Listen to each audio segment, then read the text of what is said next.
salut, je vous ai manqué.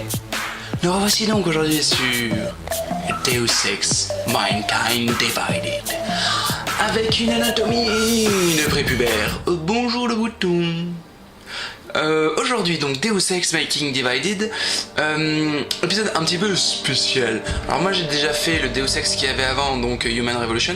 Celui-là je vais tout simplement vous montrer le petit récap avec l'histoire qu'il y avait dans le Deus Ex avant, donc le Human Revolution. Oh yeah. C'est dans... C'est le truc que j'ai eu en plus je crois.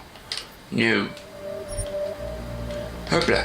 Donc dans bonus, donc voilà, je vais mettre la vidéo récapitulative de Deus Ex Human Revolution. Regardez-la juste. Moi je l'ai déjà vue, mais je la remets que pour vous. Je vous laisse tranquille. Je mets The year was 2027. Advances in biotechnology were helping people improve their physical and mental abilities to an amazing degree. Provided, of course, they had enough money. A new breed of people was emerging, half human, half machine. And in Detroit, at least, not everyone was happy to see it. I'd just landed a job as head of security at Sarif Industries, a cutting-edge biotech firm. David Sarif himself handpicked me for the job, said he needed me to keep his people safe. My ex, Megan Reed, was one of them. Brilliant neuroscientist, Megan had found a way to make augmentation safe and affordable for everyone. All she had to do was present her research to Congress. But the night before her big meeting, my security measures failed. A team of Black Op mercenaries stormed into Sarif headquarters, massacring everyone in sight. 3 of the mercs were heavily augmented walking tanks. Their mission? Take out Megan and her team. I tried to stop them, but their leader tossed me through a plate glass wall. Last thing I heard as his bullets slammed into my brain was Megan's dying scream. I should have died with her. Only I didn't. High-end military-grade enhancements saved my life. The best augmentation Sarif's money could buy.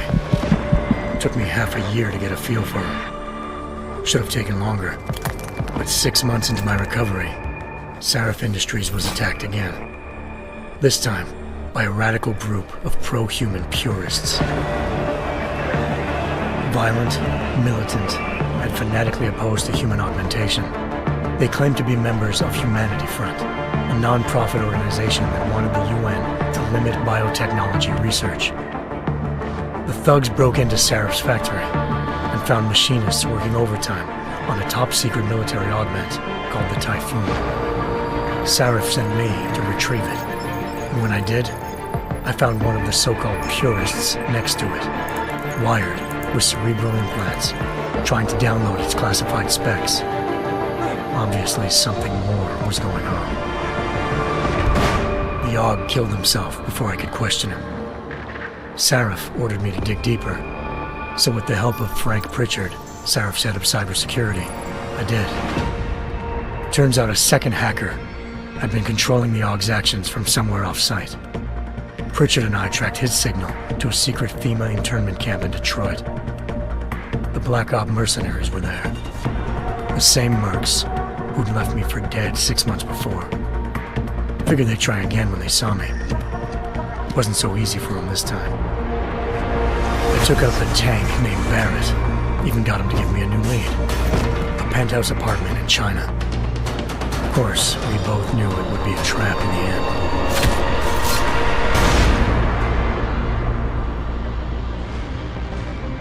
Hengsha Island, China. Home to a city so crowded, they had to build a second city on top of it. Trying to find clues in Hengsha wouldn't be easy. Lucky for me, I wasn't alone. Farida Malik, Sarif Industries' ace pilot, had lived in Hengsha before. A good person to have on your side. She knew enough about the place to get me around. Malik dropped me in the lower city, close to the penthouse Barrett had told me about. Bell Tower Associates, a private security firm under contract to the Chinese government, had agents tossing the suite when I arrived. Just not for the reason I'd been expecting. Turns out the man who lived there was a criminal hacker named Van Bruggen. The same hacker who'd been remotely controlling the AUG in Sarah's factory. Van Bruggen's panicked decision to force the man to commit suicide had been a mistake. Now his mercenary partners were gunning for him, and I needed to find him before they did. Locating Van Bruggen meant playing nice with the triads, anxious organized crime lords. They had the hacker holed up inside a low-rent capsule hotel. By the time I found him, Van Bruggen had no qualms giving up the woman who hired him. Zhao Yunru, president of the Taiyang Medical Corporation. According to Van Bruggen, Zhao wanted to monopolize the augmentation industry and had hired Black Op mercenaries to destabilize her competition. Seraph Industries was at the top of her list. To prove this, I needed to get inside TYM and grab a surveillance hologram off a server. I suspected Van Bruggen was hiding something when he told me this, but nothing could have prepared me for what I saw. Megan wasn't dead. She and her 4 best researchers had been kidnapped, spirited away somewhere while their kidnappers made it look like they were dead. Desperate to learn more, I confronted Zhao in her penthouse. She claimed to be a pawn in a bigger plan, and hinted at a group so powerful it controlled global interests at a whim. Then she slipped into a panic room and hit the alarm, forcing me to make a very quick exit. I figured Zhao was lying, but part of her confession made sense. David Saraf had been worried about his people. So worried, he'd required all of them to have subdermal locator devices surgically implanted.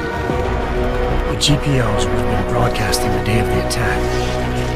But Zhao said a single call to Picus, the world's leader in global 24-hour satellite news, had turned those signals off. I needed to fly to Picus headquarters in Montreal if I wanted to learn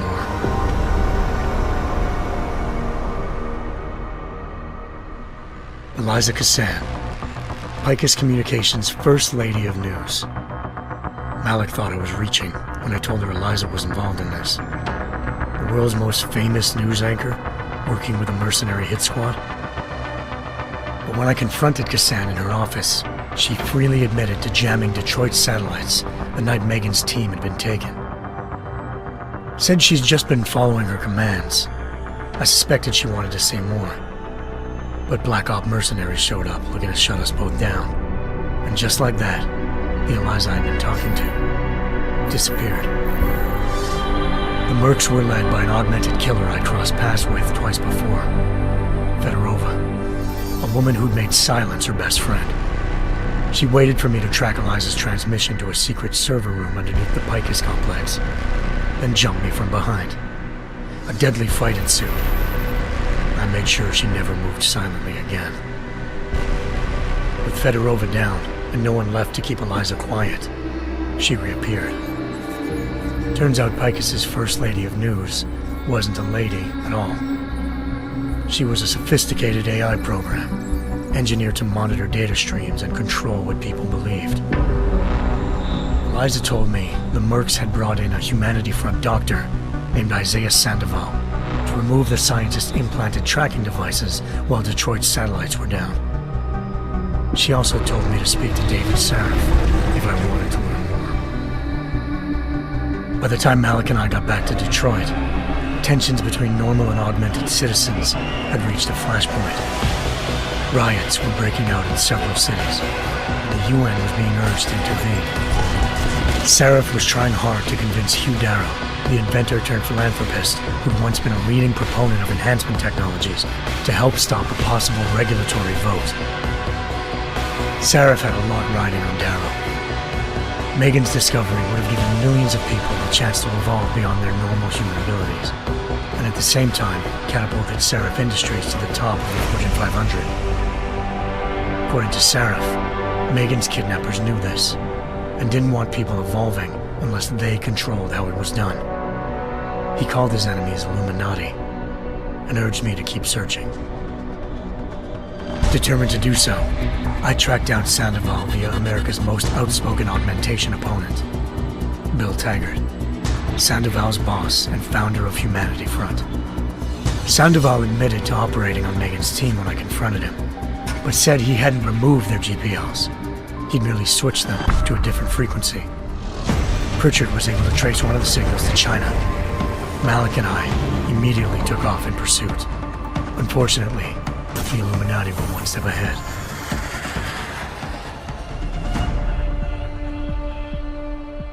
Ambushed.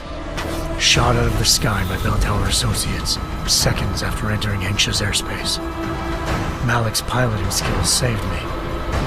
After a tense and bitter struggle, I escaped into Lower Hengsha.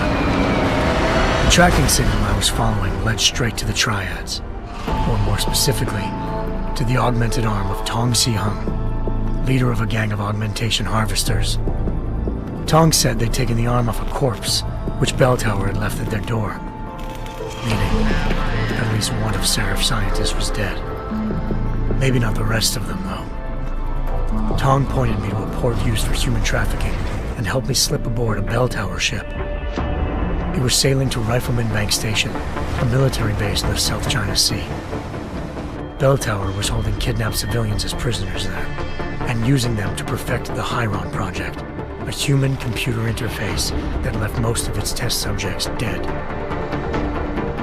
My search for Megan would have ended then, if not for a mysterious ally named Quinn.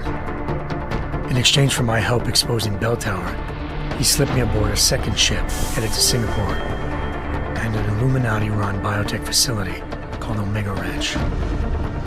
3 of Seraph's scientists were there, forced by their captors to create a technology capable of remotely shutting down augmented abilities. Thanks to an emergency recall notice issued by the World Health Organization, millions of people all over the world already had the biochip installed. With the help of the scientists, I tracked Megan to a private section of the ranch. There, I ran into Yaron Namir, the walking tank who'd put a bullet in my brain the first time we met. He'd teamed up with Zhao and was hoping to catch me off guard. Their little ambush didn't work. I found Megan in a suite belonging to Hugh Darrow, the billionaire philanthropist who'd Seraph had called on for help. Darrow had convinced her to go along with the biochip plan by promising to sabotage the tech. As she was explaining this, Darrow appeared in a global broadcast, telling the world that augmentations would be the death of mankind. Then he activated the biochips to prove his point. All over the world, augmented people flew into a killing frenzy. Darrow had betrayed everyone, and it was up to me to set things right. To do it, I had to reach Panchaea, a massive installation in the Arctic Ocean. As I raced through corridors built by an all-augmented workforce, I saw death and destruction firsthand. By the time I shut down Darrow's broadcast, I knew the damage he'd done. Still, humanity's future remained unclear. How would the world react to this sabotage? Would people ever regain their faith in augmentations again? What would be the Illuminati's next move? Only time will give us the answers.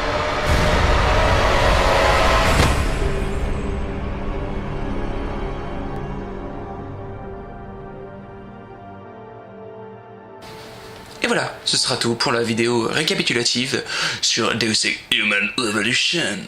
Ceci sera une sorte d'épisode 0. Et en route pour l'épisode 1. Ciao!